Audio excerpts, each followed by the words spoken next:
আগের মতো রাজনীতি এখন চলবে না বলেছেন অ্যানি চৌধুরী। এদিকে রাষ্ট্রায়ত্ত ৬ ব্যাংকের এমডির নিয়োগ বাতিল। জানাবো ঢাকা বিশ্ববিদ্যালয়ে সব ধরনের রাজনীতি বন্ধ। আরও জানাবো প্রধান উপদেষ্টার সহকারী প্রেস সচিব হলেন ২ সাংবাদিক। সর্বশেষ জানাবো মূল সংস্কার উদ্যোগে বিশ্ব ব্যাংকের সহায়তার অঙ্গীকার। শিরোনাম শুনলেন, এবারে বিস্তারিত। আগের মতো রাজনীতি এখন চলবে না বললেন অ্যানি। বিএনপির যুগ্ম মহাসচিব শহীদ উদ্দিন চৌধুরী অ্যানি বলেছেন, রাষ্ট্র রাজনৈতিক দলকে নতুনভাবে ঢেলে সাজাতে হবে। এক্ষেত্রে রাজনীতিবিদদের আচার আচরণের পরিবর্তন ঘটাতে হবে। আগের মতো রাজনীতি এখন চলবে না। বৃহস্পতিবার ১৯ সেপ্টেম্বর দুপুরে লক্ষ্মীপুর সদর উপজেলার ভবানীগঞ্জ ডিগ্রি কলেজ মাঠে বন্যার্তদের জন্য আয়োজিত ফ্রি মেডিকেল ক্যাম্প ও পুনর্বাসন সহায়তা অনুষ্ঠানে উদ্বোধনী বক্তব্যে তিনি এসব কথা বলেন। অ্যানি বলেন, বর্তমান সময়ে তরুণ প্রজন্মের প্রয়োজনে নতুন নিয়মে নতুন কৌশলে রাজনীতি করতে হবে। ভবিষ্যতে তরুণদের চাওয়ার প্রেক্ষিতে তারেক রহমানের পরিকল্পনা অনুযায়ী রাজনীতি করতে হবে। অ্যানি আরও বলেন, শেখ হাসিনা ও তার দোসরদের বিচার নিশ্চিত করতে হবে। জনগণের দীর্ঘদিনের চাওয়া হচ্ছে একটি নির্বাচন, আর নির্বাচনের মাধ্যমেই জনগণের সরকার প্রতিষ্ঠা করা। বিএনপির এই নেতা বলেন, তরুণ প্রজন্ম ভোট দিতে পারেনি, ভোট দিতে দেয়নি। আওয়ামী লীগ অপরাজনীতি করেছে, তারা দুঃশাসন ও সিল মারার রাজনীতি করেছে। এখন দেশ গড়ার রাজনীতি শুরু হবে। জনগণের অধিকার প্রতিষ্ঠায় সব রকমের লড়াই সংগ্রাম চলবে। জনগণ ভোট দিতে পারবে। তিনি আরও বলেন, স্বাধীনতা অর্জন করা যত কঠিন, তার চেয়েও কঠিন হলো স্বাধীনতা রক্ষা করা। তা রক্ষা করতে সাধারণ জনগণ ঐক্যবদ্ধ থাকতে হবে। রাষ্ট্রায়ত্ত ৬ ব্যাংকের এমডির নিয়োগ বাতিল। রাষ্ট্রায়ত্ত ৬ ব্যাংকের ব্যবস্থাপনা পরিচালকের চুক্তিভিত্তিক নিয়োগ বাতিল করেছে সরকার। বৃহস্পতিবার ১৯ সেপ্টেম্বর সংক্রান্ত আলাদা ৬টি প্রজ্ঞাপন জারি করেছে অর্থ মন্ত্রণালয়ের আর্থিক প্রতিষ্ঠান বিভাগ। অপসারণ করা ব্যাংক এমডিরা হলেন সোনালী ব্যাংকের এমডি মোহাম্মদ আফজাল করিম, জনতা ব্যাংকের এমডি মোহাম্মদ আব্দুল জব্বার, অগ্রণী ব্যাংকের এমডি মোহাম্মদ মুর্শেদুল কবির, রূপালী ব্যাংকের এমডি মোহাম্মদ জাহাঙ্গীর, বেসিক ব্যাংকের এমডি মোহাম্মদ আনিসুর রহমান এবং বাংলাদেশ ডেভেলপমেন্ট ব্যাংকের এমডি মোহাম্মদ হাবিবুর রহমান গাজী। ৬টি ব্যাংকের চেয়ারম্যানকে চিঠি দিয়ে এমডির সঙ্গে সম্পাদিত চুক্তি বাতিলের বিষয়টি জানানো হয়েছে। তবে নতুন করে ব্যবস্থাপনা পরিচালক নিয়োগের বিষয়ে এখনও কোনো সিদ্ধান্ত হয়নি। ঢাকা বিশ্ববিদ্যালয়ে সব ধরনের রাজনীতি বন্ধ। ঢাকা বিশ্ববিদ্যালয়ের ফজলুল হক মুসলিম হলে চোর সন্দেহে এক যুবককে হত্যার ঘটনায় ৬ শিক্ষার্থীকে গ্রেপ্তার করেছে শাহবাগ থানা পুলিশ। তারা হলেন ওয়াজিবুল আলম, মোহাম্মদ জালাল মিয়া, সুমন মিয়া, মোহাম্মদ মোত্তাকিন সাকিন, আল হুসাইন সাজ্জাদ ও আহসানুল্লাহ। বৃহস্পতিবার ১৯ সেপ্টেম্বর ঢাকা মহানগর পুলিশের মিডিয়া উইং থেকে এই তথ্য জানানো হয়েছে। ডিএমপি জানান, গতকাল সন্ধ্যা ৭:৪৫ দিকে ঢাকা বিশ্ববিদ্যালয়ের ফজলুল হক মুসলিম হলের মূল ভবনের অতিথি কক্ষে চোর সন্দেহে অজ্ঞাতনামা কিছু লোক কর্তৃক এক ব্যক্তিকে চড়-থাপ্পড় ও মারধর করার ঘটনা ঘটে। পরবর্তীতে হলের দক্ষিণ ভবনের অতিথি কক্ষে তাকে আবারও বেধড়ক মারপিট করা হয় মর্মে জানা যায়। এক পর্যায়ে তার অচেতন হয়ে পড়ার সংবাদ পেয়ে বিশ্ববিদ্যালয়ের কয়েকজন আবাসিক শিক্ষক তাকে ঢাকা মেডিকেল কলেজের জরুরি বিভাগে নিয়ে যান। সেখানে কর্তব্যরত চিকিৎসকরা পরীক্ষা নিরীক্ষা করে তাকে মৃত ঘোষণা করেন।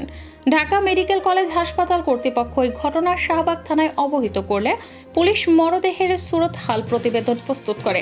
ঢামেক হাসপাতালে ময়নাতদন্ত সম্পন্ন হলে মরদেহ তার স্বজনের কাছে হস্তান্তর করা হয়েছে।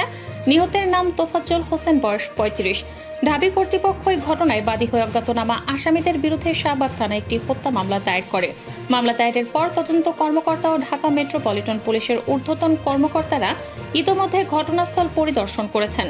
ঘটনায় জড়িত থাকার সন্দেহে ঢাকা বিশ্ববিদ্যালয় প্রক্টোরিয়াল বডি বিশ্ববিদ্যালয়ের ৬ শিক্ষার্থীকে শাহবাগ থানায় হস্তান্তর করেছেন। ঘটনার কারণ অনুসন্ধান, জড়িতদের চিহ্নিতকরণ ও গ্রেপ্তার করে আইনের আওতায় নিয়ে আসার জন্য পুলিশের পাশাপাশি ডিবির একাধিক টিম কাজ করছে বলেও জানিয়েছে ডিএমপি। প্রধান উপদেষ্টার সহকারী প্রেস সচিব হলেন ২ সাংবাদিক। অন্তর্বর্তী সরকারের প্রধান উপদেষ্টা ডক্টর মোহাম্মদ ইউনূসের সহকারী প্রেস সচিব হিসেবে নিয়োগ পেয়েছেন ২ জন সাংবাদিক। তারা হলেন দ্য ডেইলি স্টারের সাংবাদিক সুচিস্মিতা তিথি ও দ্য বিজনেস স্ট্যান্ডার্ডের সাংবাদিক নাইম আলী। বৃহস্পতিবার ১৯ সেপ্টেম্বর জনপ্রশাসন মন্ত্রণালয়ের চুক্তি ও বৈদেশিক নিয়োগ শাখার এক প্রজ্ঞাপনে এ তথ্য জানানো হয়। প্রজ্ঞাপনে বলা হয়, অন্যান্য প্রতিষ্ঠান ও সংগঠনের সঙ্গে কর্মসম্পর্ক পরিত্যাগের শর্তে যোগদানের তারিখ থেকে প্রধান উপদেষ্টার মেয়াদকাল পর্যন্ত কিংবা তার সন্তুষ্টির সাপেক্ষে দুজনকে সহকারী প্রেস সচিব পদে চুক্তিভিত্তিক নিয়োগ দেওয়া হয়েছে। নিয়োগের অন্যান্য শর্ত চুক্তিপত্র দ্বারা নির্ধারিত হবে। জানা যায়, ঢাকা বিশ্ববিদ্যালয়ের সমাজবিজ্ঞান বিভাগ থেকে স্নাতক সুচিস্মিতা তিথি 2020 সালের জানুয়ারি থেকে দ্য ডেইলি স্টারের সাংবাদিকতা করছেন, আর বিজনেস স্ট্যান্ডার্ডের সাংবাদিক নাইম আলী ইস্ট ওয়েস্ট ইউনিভার্সিটির স্নাতক। মূল সংস্কার উদ্যোগে বিশ্বব্যাংকের সহায়তার অঙ্গীকার। অন্তর্বর্তী সরকারের মূল অর্থনৈতিক সংস্কারের অংশ হতে বিশ্বব্যাংক প্রস্তুত বলে জানিয়েছেন ব্যাংকটির দক্ষিণ এশিয়া অঞ্চলের ভাইস প্রেসিডেন্ট মার্টিন রাইসার। বৃহস্পতিবার 19 সেপ্টেম্বর প্রধান উপদেষ্টা অধ্যাপক ডক্টর ইউনূসের সঙ্গে সাক্ষাৎ শেষে তিনি একথা বলেন।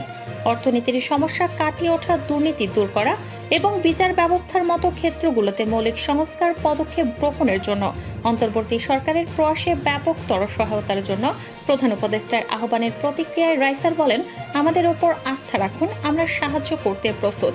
তিনি বলেন, বিশ্বব্যাংক অন্তর্বর্তী সরকারের সংস্কার এজেন্ডা দেখে উচ্ছ্বসিত। ব্যাংকিং কর, শুল্ক, ভ্যাট ডিজিটাইজেশন, দুর্নীতি বিরোধী পদক্ষেপে সংস্কার প্রয়াসে সহায়তা করতে প্রস্তুত বিশ্বব্যাংক। এ সময় ব্যাংকের সহায়তাকে স্বাগত জানিয়ে ডক্টর ইউনূস বলেন, অন্তর্বর্তী সরকার দুর্নীতি থেকে মুক্তি পেতে এবং একটি নতুন যাত্রার সূচনা করতে জনগণের কাছ থেকে ব্যাপক ম্যান্ডেট পেয়েছে। এটি সংস্কারের মৌসুম আমরা এখনই শুরু করতে চাই। তিনি বলেন, জুলাই আগস্টে ছাত্র নেতৃত্বাধীন গণ অভ্যুত্থান বিদ্যমান অবস্থায় বড় ধরনের সংস্কারের জন্য মাঠ প্রস্তুত করেছে। আমরা পেছনে ফিরে যেতে চাই না। এ আন্দোলন অতীতকে পুরোপুরি প্রত্যাখ্যান করেছে। এখন এটি একটি পরিচ্ছন্ন স্লেট। অন্তর্বর্তী সরকার এখন পর্যন্ত যেসব সংস্কার উদ্যোগ নিয়েছে তার রূপরেখা তুলে ধরে ডক্টর ইউনূস বলেন, অর্থনৈতিক ক্ষেত্রে পদক্ষেপগুলোর মধ্যে দুর্নীতি, শ্রম সংস্কার এবং যুব সমাজের উন্নয়নের সর্বোচ্চ অগ্রাধিকার দেওয়া হচ্ছে।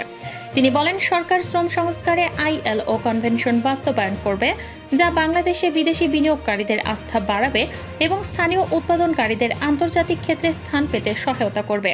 প্রধান উপদেষ্টা বলেন, বৈশ্বিক খাতে তৈরি পোশাক ছাড়া অন্যান্য খাতেও বাংলাদেশের ভূমিকা রাখা উচিত। সরাসরি বিদেশি বিনিয়োগ আকৃষ্ট করার পদক্ষেপের প্রশংসা করে বিশ্বব্যাংকের ভাইস প্রেসিডেন্ট বলেন, বাংলাদেশে বার্ষিক FDI দেশের জিডিপির প্রায় 1/2 এবং এই অঞ্চলে এটি সর্বনিম্ন। রাইসার বলেন, বিশ্বব্যাংক রোহিঙ্গা মানবিক সংকট এবং কক্সবাজারের স্বাগতিক জনগোষ্ঠীর জন্য $70 কোটি অনুমোদন করেছে। ডক্টর ইউনূস বলেন, কক্সবাজারের রোহিঙ্গা ক্যাম্পে বেড়ে ওঠা লাখ লাখ তরুণের জন্য তিনি সহায়তা লাভের বিষয়ে আগ্রহী। আমাদের এই বিষয়ে মনোযোগ দিতে হবে।